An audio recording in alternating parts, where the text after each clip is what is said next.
Some places hold on to what happens within them. Not all of them. Most land simply forgets. A field moves on. A road erodes away. A house collapses inward on itself. And after a season or two passes, the ground carries no memory of any of it. But certain places are not like that. Certain places remember. And certain places up in the hollows, where the maps grow hesitant about naming things. Some places don't merely remember. They keep a note before this one even starts. If the kind of case I relate, here is one you'd wish for more of. Not just one but 10, each recounted in full within a voice shaped for the darkness. There exists a collection, What the Mountain Keeps. 10 files from 10 counties across 5 states spanning 1893 to 1955. Every single one of them walked up onto ground that looked easy. And every one was signed off by the law with the wrong word. 10 hours to sit within the dark, from beginning to end. The link rests in the description and is pinned at the very top of the comments.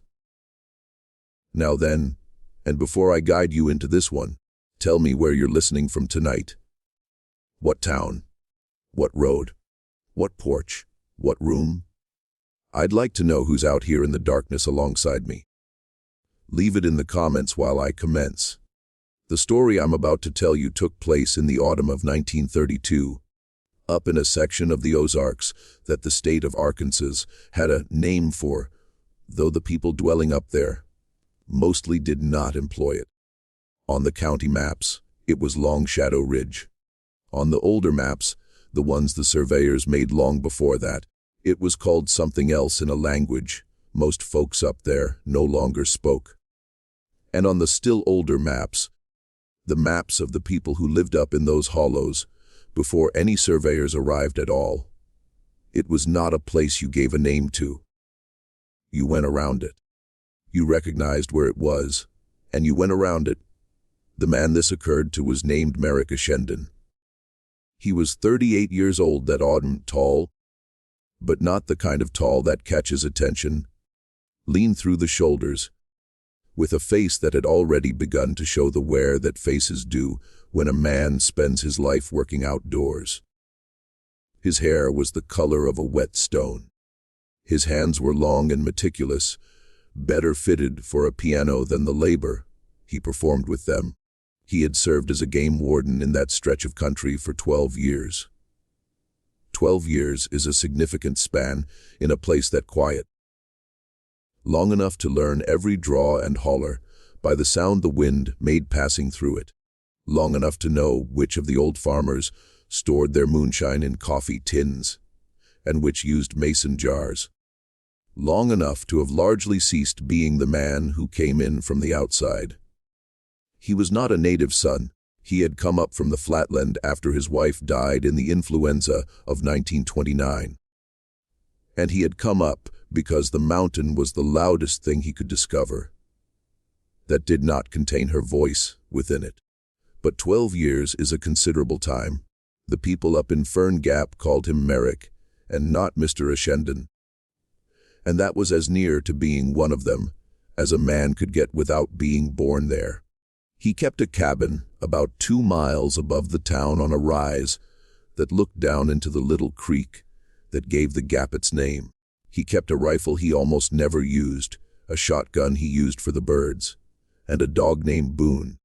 Boone was perhaps the third or fourth thing Merrick had ever loved in his life.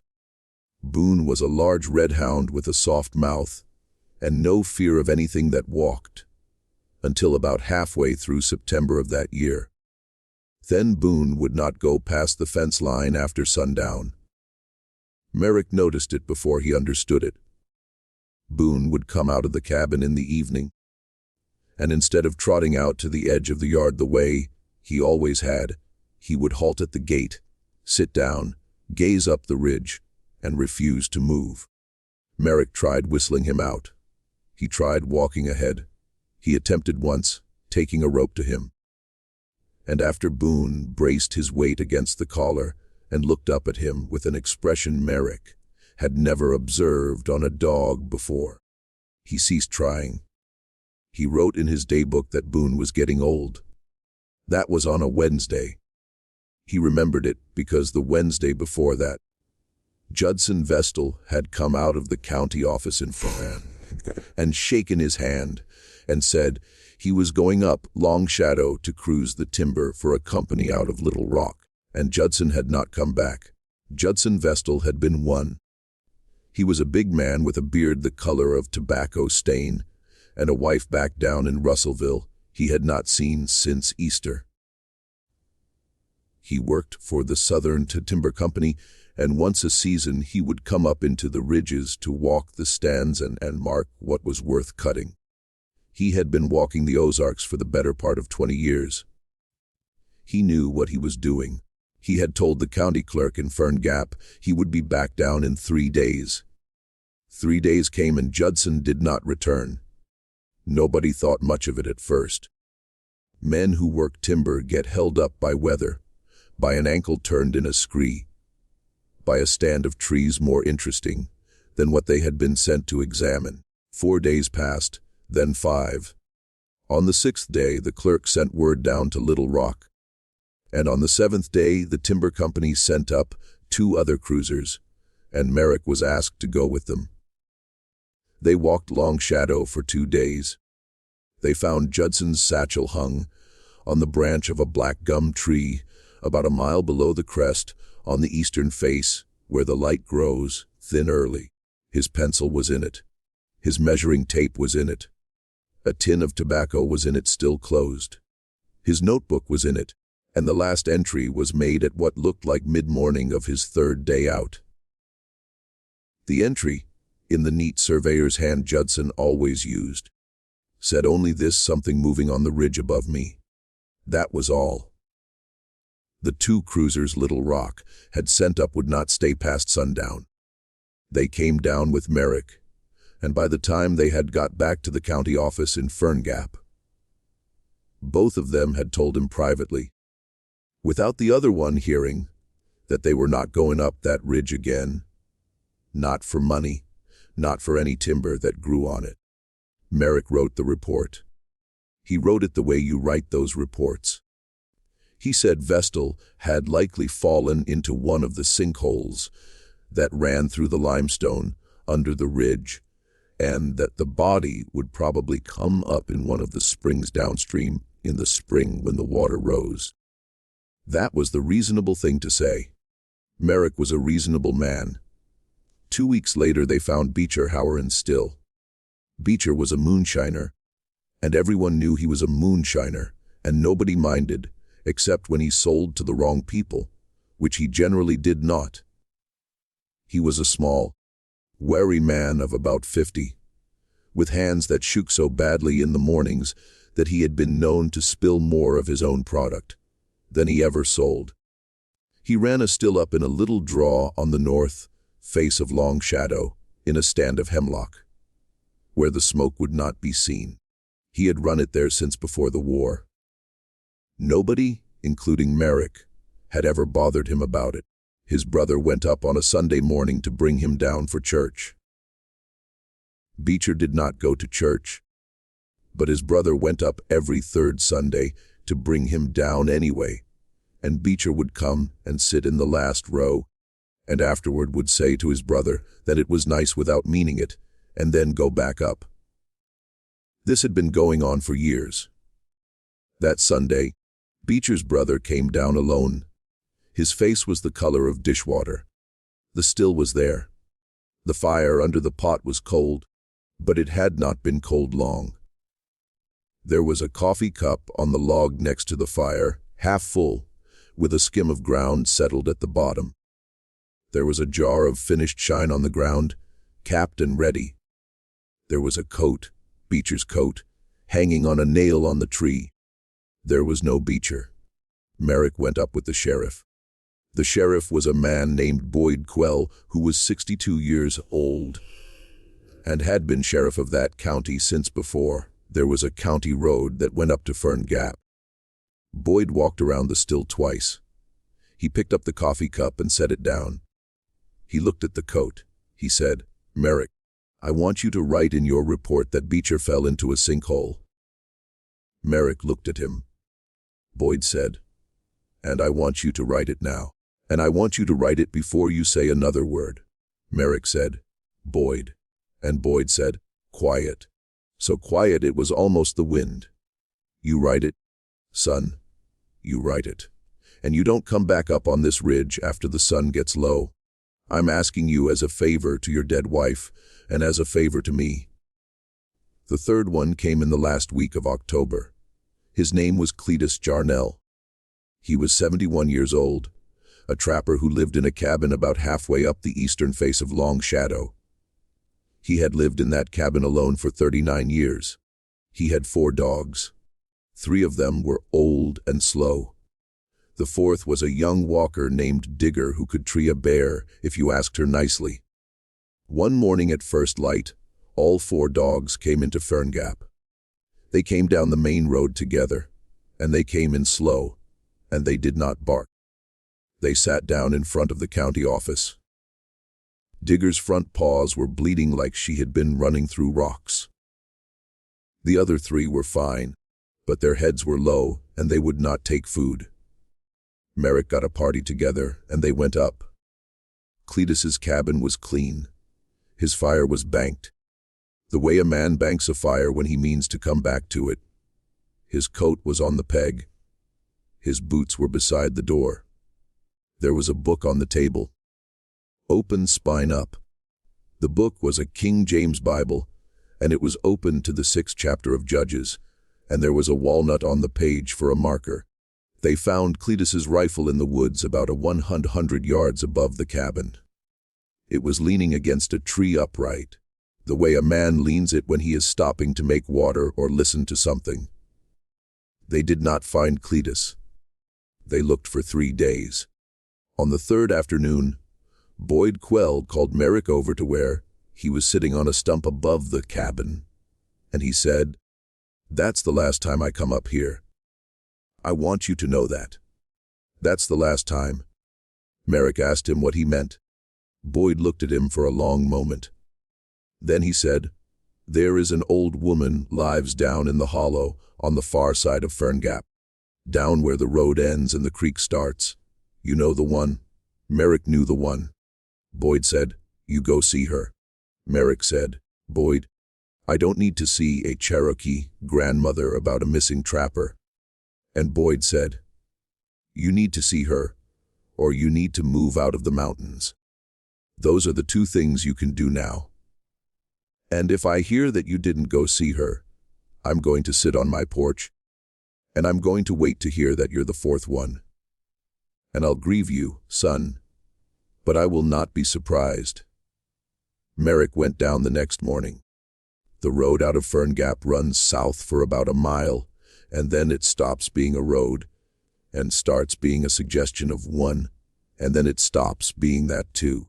Beyond that is a hollow the map makers have called Cold Hollow since anyone can remember, though it is not especially cold. The creek that runs through it is called by no name Merrick had ever heard spoken. Some places still do not like being called. The old woman's cabin was in the hollow, back where the road was not, next to a spring so clear you could see the little pale crayfish moving on the bottom of it. The cabin was small. It was old. It had been built, Merrick thought, before the county was a county. The chimney was set square, and the door was set true, and there was a peach tree next to the front step that was tended so carefully it looked like it had been trained one branch at a time. She was on the porch when he came up. She was small. That was the first thing. Small the way certain very old people become small, as if the years had folded them tighter and tighter, until they took up only the space they had absolutely needed all along. Her hair was white and it was not pinned. It hung down her back in a heavy plait. Her face was a network of lines, and her eyes were black and steady. And when she looked at Merrick coming up the path, she did not stand up, and she did not smile, and she did not stop what she was doing, which was shelling beans into a wooden bowl in her lap. She said, "You're the game warden." Her voice was low and even. She spoke English the way a person speaks a second language they have had for 80 years, very careful with it, very fond of it, not fully at home in it. Merrick said, "Yes, Mum." "My name is Merrick Ashendon," she said. "I know your name. Sit down." He sat down on the porch step. She kept shelling beans. After a while, she said, "Boy sent you." He said, "Yes, ma'am." She said, "You are here about the ones that have not come back." He said, "Yes, ma'am." She said nothing for a while. She finished the beans. She set the bowl aside. She looked out over the yard, past the peach tree, up toward where the sky above the hollow was closed in by the ridge. Then she said, "Do you want to know the truth of it, or do you want to know the part of the truth that will let you keep sleeping at night?" Merrick thought about that. He said, "I want to know the truth." She looked at him. She said, "Then you will not sleep well again. Not for a long time. You understand this before I tell you." He said, "Yes, ma'am." She said, "All right, come inside. I need to make coffee for this." Her cabin inside was one room. There was a stove and a table and 2 chairs, and a bed under a quilt made of 100 different pieces of cloth. Herbs hung from the beams. Not the dry, showy bundles you see in gift shops now, but working herbs oiled by hand and smoke. There was a basket on the shelf that was so old it had gone the color of dark honey, and Merrick understood, without asking, that it had come with her or with her mother from somewhere farther east. She had not always lived in the Ozarks. She had come here, or her people had come here. The way people came to those hollows, when what was behind them was worse than what was in front. She made the coffee slow. She poured him a cup. She sat down opposite him. She did not drink her own coffee. She held the cup in both hands. She said, "The men who did not come back, all of them were on the ridge." Merrick said, "Yes." She said all of them were on the ridge after the sun touched the tops of the trees. Merrick thought about that. Judson Vestal's satchel had been on the east face, where the light got thin early. Beecher Howard's fire had been cold, but cold not long, and Beecher would have run his still all through the day and shut it down only when the light started to go, because that was when the smoke would be seen against a paler sky. And Cletus Jarnell. Cletus was a trapper. Trappers walked their lines at dusk. He said, "Yes, Mom." All of them were. She nodded once without satisfaction. She said, "That is the first thing you should know. It is the oldest rule, the one my mother taught me. Her mother taught her, her mother taught her, going back a long time, farther than you can count." She said, "You do not set your foot on the ridge after the sun touches the trees." Merrick waited. She said, "There are others." She listed them. She listed them the way a person recites something learned so early that they do not remember not knowing it, not making a lesson of it, just saying the words in order in a voice that never went up or down. She said, "You do not answer to your name after dark if the voice is not one you can see." She said, "You do not turn to look at what walks behind you. Not once, not to be sure. You do not turn." She said, "You carry iron on your skin. Silver is better. The metal must be on the skin, not in a pocket, not through a shirt." She said, "Running water breaks their attention. If you are being followed, you cross running water, and you do not look back." She said, "You do not accept a thing from a stranger on the ridge after dark. Not shelter, not fire, not water, not a hand offered to help you up. You accept nothing." She said, "If they speak to you, you do not speak back. Silence is the only language they understand as an answer, and silence is the only word you will not regret." She stopped. She looked at Merrick. She said, "Those are the rules. Do you have them?" Merrick had been writing them down in the little notebook he kept. He looked up from it. He said, "Ma'am, who are they?" And here she smiled for the first time.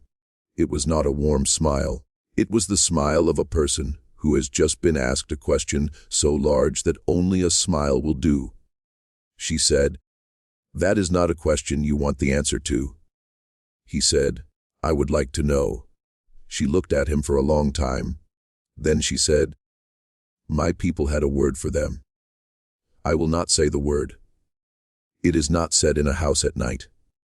It is not said in a house at all if you can help it. Do you understand?" He said, "Yes, ma'am."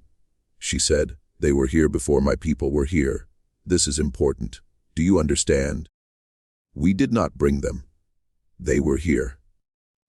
They were here when my mother's mother's mother came into this country, running from what came for us in the east. We did not bring what walks the ridge. It was walking already." He said, "Then what are they?" She said, "They are the mountain." He waited. She said, "That is the closest word in your language. They are the mountain. Not the mountain the way a man means the mountain. The mountain the way the mountain means itself. When the mountain is hungry, it walks. When it is old, it walks. When it wants to know what is on it, it walks. And when it walks on legs." I want to pause here for a moment before the next part. A breath here before what comes next. If this is the kind of case, you'd want to sit within the dark. Not just hear it once, but keep it. There's a collection I put together with the people at Forbidden and Unresolved Stories. What the Mountain Keeps. 10 complete cases, 8 hours, 62 years of records nobody wanted to finish. Each one placed, dated, and signed off with a tidy word that never once fit what happened. The link's in the description below and at the top of the comments. Let's go back to it. And while I have you here, one thing. Have you ever had a feeling in a place? Not a thought, not a memory, just a feeling that told you to leave, and you did not know why? Tell me in the comments. I would like to know how common it is. I would like to know how many of us have listened to that feeling and how many of us did not. Now, back to Merrick. Merrick drank his coffee slowly. His hand was steady, but he was aware of the steadiness, the way a man is aware of a thing he is holding in place. He said, "Ma'am, if I do everything you told me, if I keep the rules, am I safe?"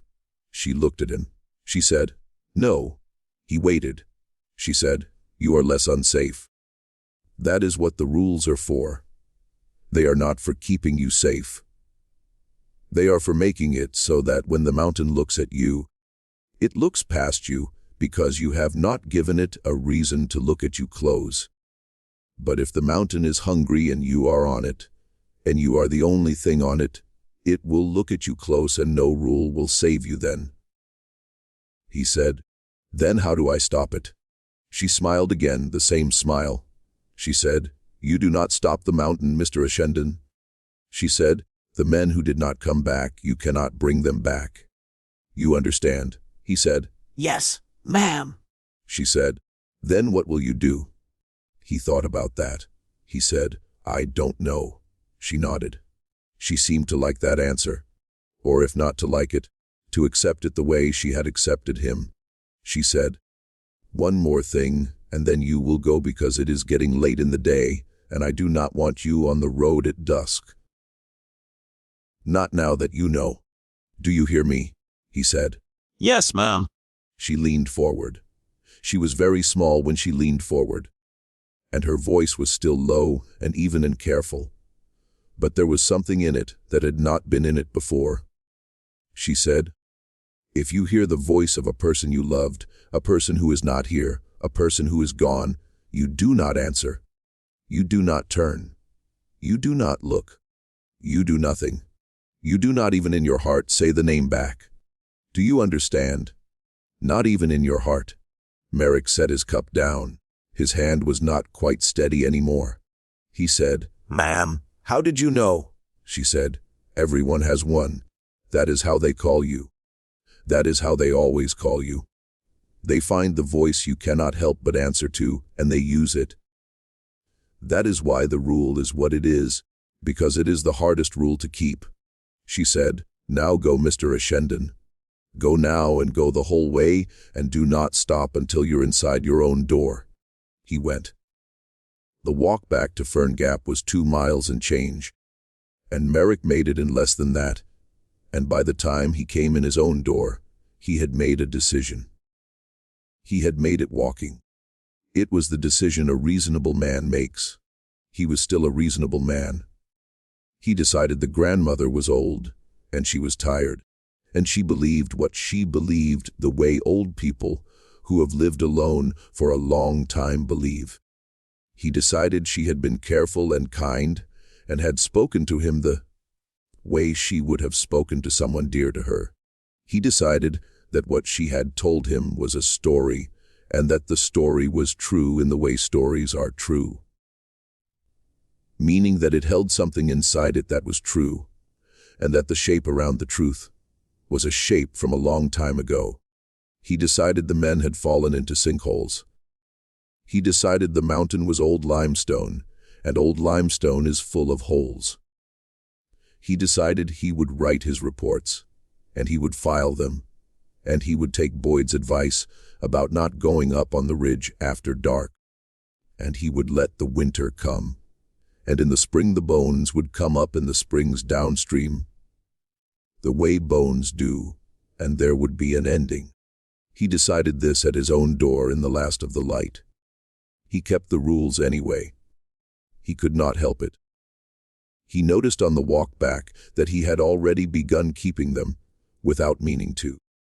He had crossed the little creek at the edge of Cold Hollow, instead of taking the plank bridge, because the creek was running water. When a raven called from a thicket behind him, in a call that was almost right, but not quite, he did not turn to look. And when he had come into his own cabin and taken off his coat, he had gone to the little chest where he kept the things he did not use anymore, and he had taken out the silver locket that had belonged to his wife, and he had unclasped it and put it around his own neck, and he had felt the metal come to rest on his skin above his breastbone, where it was cold at first and then warm to him. He wore it after that every day under his shirt. He told himself he wore it because he missed her. He told himself that for a long time.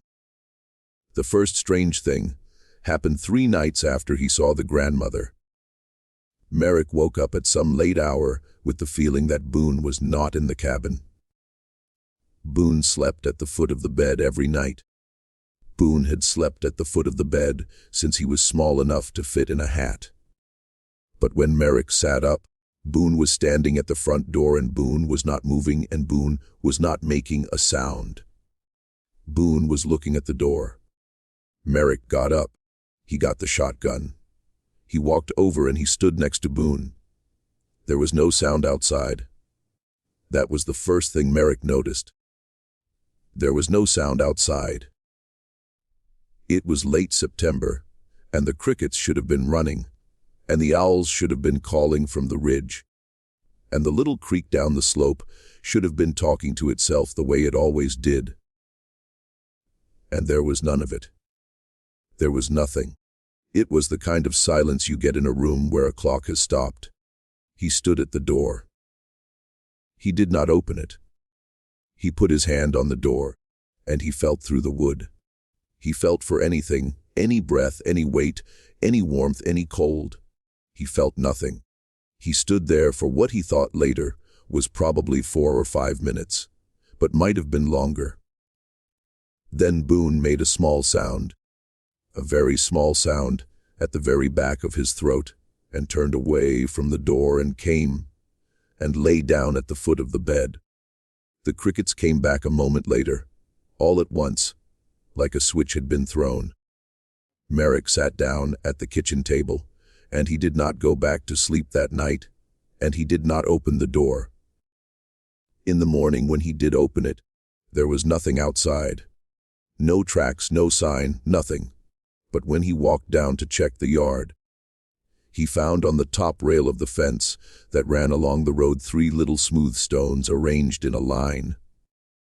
He had not put them there. He looked at them for a long time. Then he took them off the fence and he threw them, all three of them, into the creek that ran below his cabin, because the creek was running water, and he had begun to understand things without wanting to. The second strange thing was a week later. Merrick was walking a fire line up on the east side of Longshadow in the middle of the day in bright fall sun. He was doing what he was paid to do. He was not on the crest. He was well below it. It was 2 hours before sunset, and he intended to be down in Fern Gap with an hour of light to spare. He was walking along and he heard his own name. He heard it clearly. It came from up the slope. It came from up in the trees, and it was called in a woman's voice. And the voice was not one he had heard in 3 years. And the voice knew his name the way she had always known it, with the little lift on the end. The way she called him when she was in the kitchen and dinner was on the table, and she wanted him to come in. She said, "Merrick." She said it once. He stopped. He did not turn around. He did not answer. He stood there on the fire line in the middle of the day, in bright fall sun, with his hand on the little silver locket under his shirt. And he did not breathe for what felt like a very long time. The voice did not come again, but he felt it. He felt it up the slope from him. He felt it the way you feel a person watching you from a room you have turned your back on. And he understood with a coldness that had nothing to do with the season, that if he had turned around, even to look, even to check, even to prove to himself that there was no one there, he would not be walking off that fire line. He walked off that fire line. He walked off it without looking back once, the whole way down. He walked past every tree without looking up into it. He crossed the little creek at the base of the ridge, and he did not turn to see what was behind him, even when he heard from behind him the sound of a footstep in the leaves that was not his. He got down to his truck. He got in his truck. He drove down into Fern Gap, and he went into the county office, and he sat down at his desk, and he did not do anything for about an hour. Then he took the report on Cletus Jarnell out of his drawer, and he read what he had written. He had written that Cletus had probably fallen into a sinkhole. He tore the report in half. Then he tore it in half again. Then he sat and looked at the pieces. The friend I mentioned, the one I have not named yet, his name was Elton Poot. He was 34 years old. He worked as a deputy for Boyd Quell. He and Merrick had come up together in the last 3 years. Elton had grown up in Fern Gap, and Elton had known Merrick's wife when she was still alive and living down in the flat country, because Elton's mother had been her mother's cousin and family run strange up in the mountains. Elton was a small man.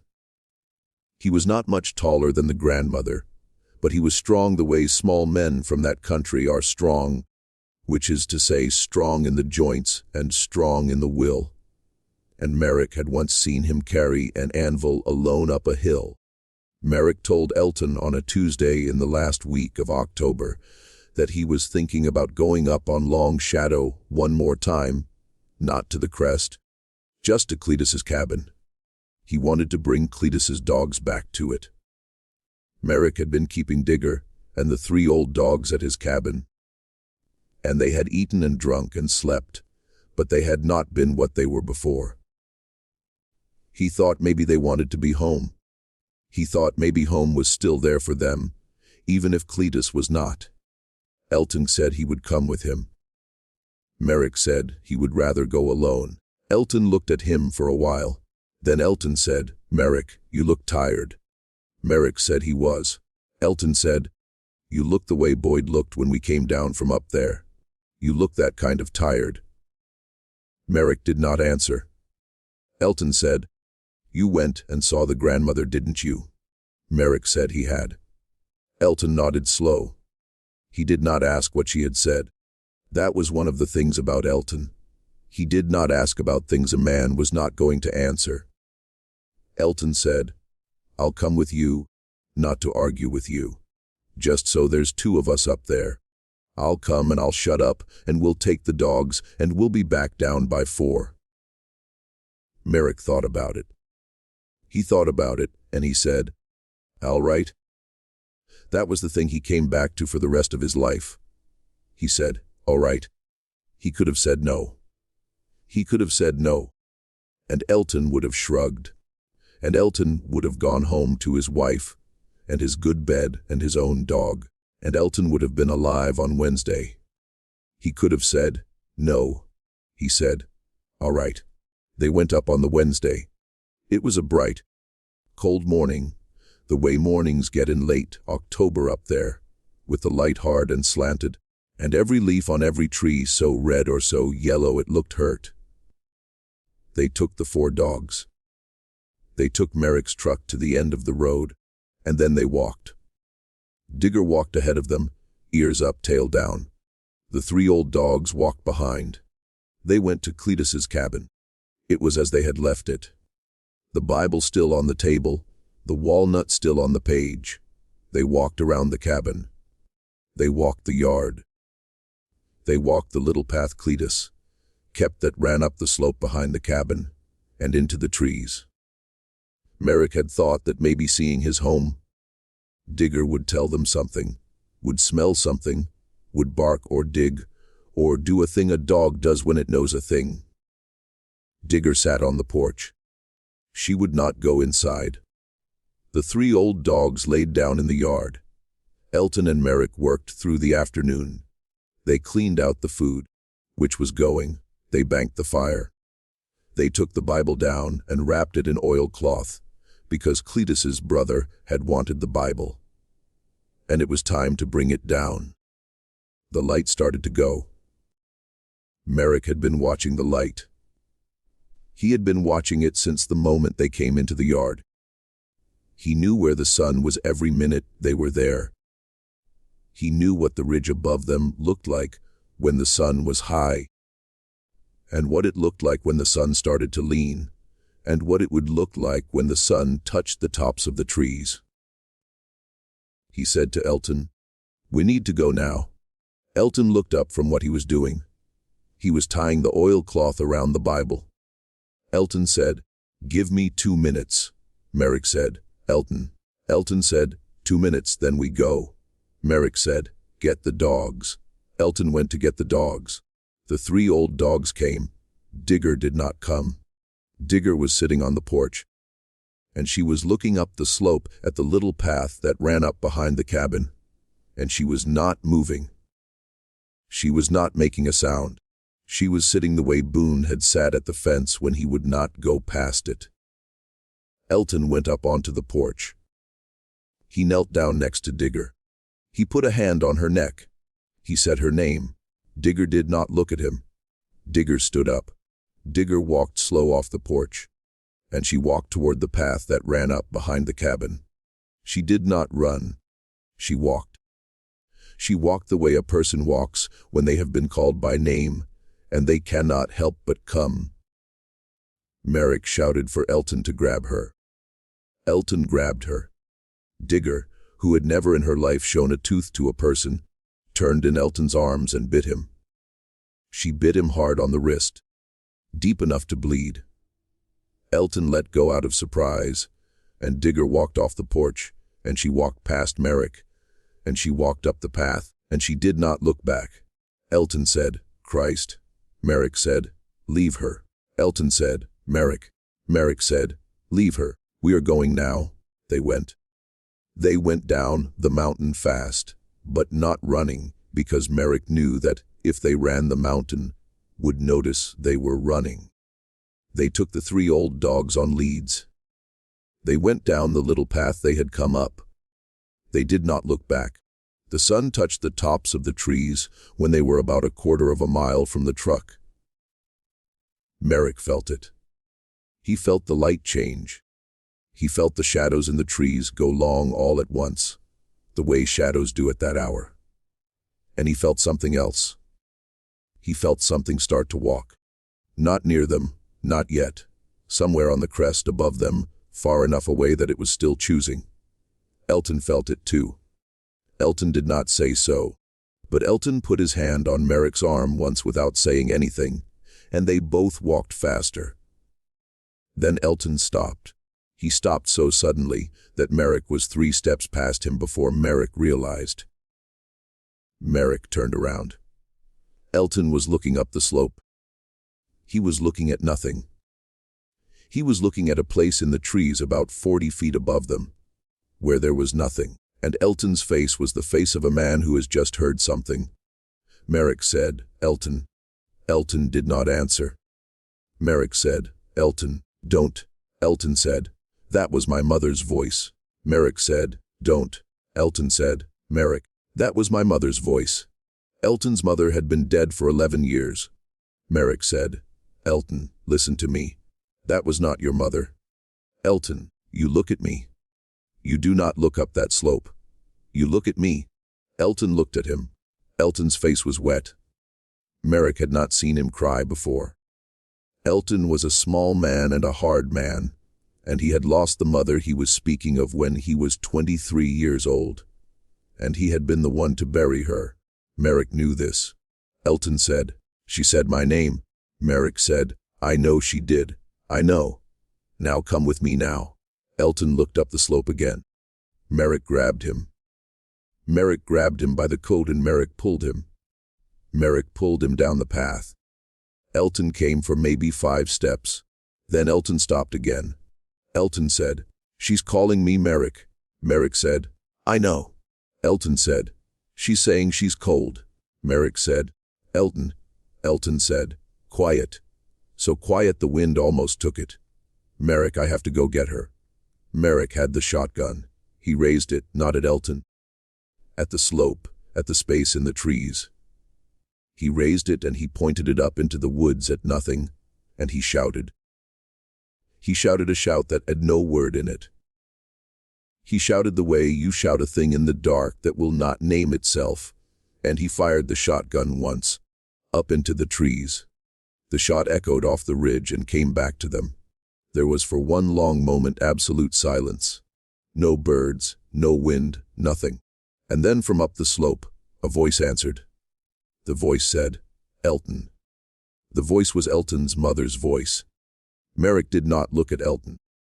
He did not turn to look because, if he had turned to look, he was afraid he would have seen the same thing on Elton's face he had felt on his own. He kept the shotgun up. He said without looking, "Elton, take my belt. Take my belt at the back, and you walk behind me and you close your eyes and you don't listen. You count. You count out loud. You count to 100. Then you count to 100 again. Do you hear me?" Elton did not answer. Merrick said, "Elton." Elton took his belt. Elton started to count. Elton's voice was small, and it was shaking, and it was ashamed. But it counted. It counted, and it kept counting. And Merrick walked.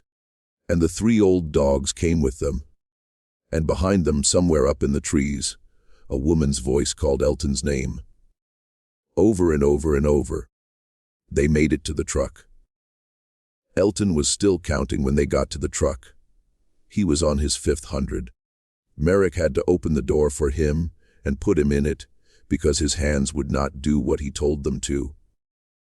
They drove down. The sun went behind the ridge as they came into Fern Gap. Merrick took Elton to Elton's house. Elton's wife was on the porch. She took one look at Elton's face, and she took him inside, and she did not say a word to Merrick. But she looked at Merrick over Elton's shoulder as she led him in. And her look was the look of a woman who understood exactly what had happened and was telling Merrick without a word that it was not his fault, or that, if it was, she forgave him for it. He was not sure. He drove home. Elton lived. He lived, but he was not the same after that. He gave up his deputy's badge in the spring. He and his wife moved down to Little Rock. And Elton took a job in a hardware store. And Merrick heard some years later that Elton had done well in the store and had a good life. Merrick was glad to hear it. Merrick did not ever see Elton again. Digger did not come back. The 3 old dogs stayed with Merrick until the last of them died of ordinary old age in the spring of 1935. Merrick himself gave up his warden's post in the last week of that November. He did not tell Boyd Quell why. He did not need to tell Boyd Quell why. Boyd shook his hand at the door of the county office, and he said, "You take care of yourself, son." And that was all he said. Merrick moved down the mountain, not far, not to a city. He never could stand cities. He moved down to a piece of flat country west of Russellville, where his wife's people had been from, and he took a job for a few years driving a mail route. And after that, he took a job for the state agricultural office. And after that, he retired. And he lived there until he was old, and until he told me this story on a porch that looked out over a valley that had nothing in it that walked, and nothing that watched, and nothing that called him by his name in a voice that was not there. He told it to me once. He told it to me all the way through, and he did not stop. And when he was done, he sat there for a long time and looked out at the valley. Then he said one more thing. He said the grandmother had told him at the door, when he was leaving her cabin, that day one thing more than he had written down. She had said at the door, quiet, so quiet he almost had not caught it, that the mountain remembered him now, that the mountain had looked at him. And it had looked past him, but it had looked. And she had said that once the mountain looked at a person, even past them, the mountain kept the shape of them, somewhere inside itself, and knew them. She had said that a person the mountain has once looked at will hear the mountain, sometimes for the rest of his life, in the last thin part of sleep, or standing at a window at night, or in a room that has gone quiet by accident. He will hear it. It will not be loud. It will be one voice calling his name in the voice he cannot help but answer to. And the rule for the rest of his life, she had told him, was the rule he already knew. He was not to answer. He was not to turn. He was not to look. Not once, not ever. Merrick told me on that porch that he had kept the rule. He had kept it for 42 years by the time he told me the story. He said he thought he would keep it a little while longer. Then he asked me if I wanted more coffee, and I said yes, and he went inside to make it. And while he was inside, I sat on the porch, and the valley was full of afternoon light and afternoon sound. And there was nothing wrong with it at all. Nothing. But I remember sitting there that I did not turn around when he came back out. I could hear him coming. I could hear the door and the boards of the porch and his step behind me, and I did not turn. Not until he was in the chair beside me again, and had set the coffee down, and was a man again in daylight beside me. And I have thought sometimes about why I did that. I think sometimes I'm still thinking about it. That is the story. That is what Merrick Ashendon told me. And that is what he told me the Cherokee grandmother told him in the fall of 1932, a small halt in a small cabin at the end of a road that had almost stopped being a road in a hollow in the Ozarks that people who lived nearby did not always call by name. If you have a story like this one, a story that was told to you by an old person you trusted about a place they told you not to go or a rule they told you never to break, leave it in the comments. I read them. I read every one. Some of them find their way into what I tell next. And if you would like 10 more of these told in full, told the way this one was told to me, what the mountain keeps, 10 cases, 10 hours. The link is in the description below and pinned at the top of the comments. It is waiting for you there. Stay with me until the next one. And whatever you do tonight, wherever you are, whoever calls to you, don't turn around.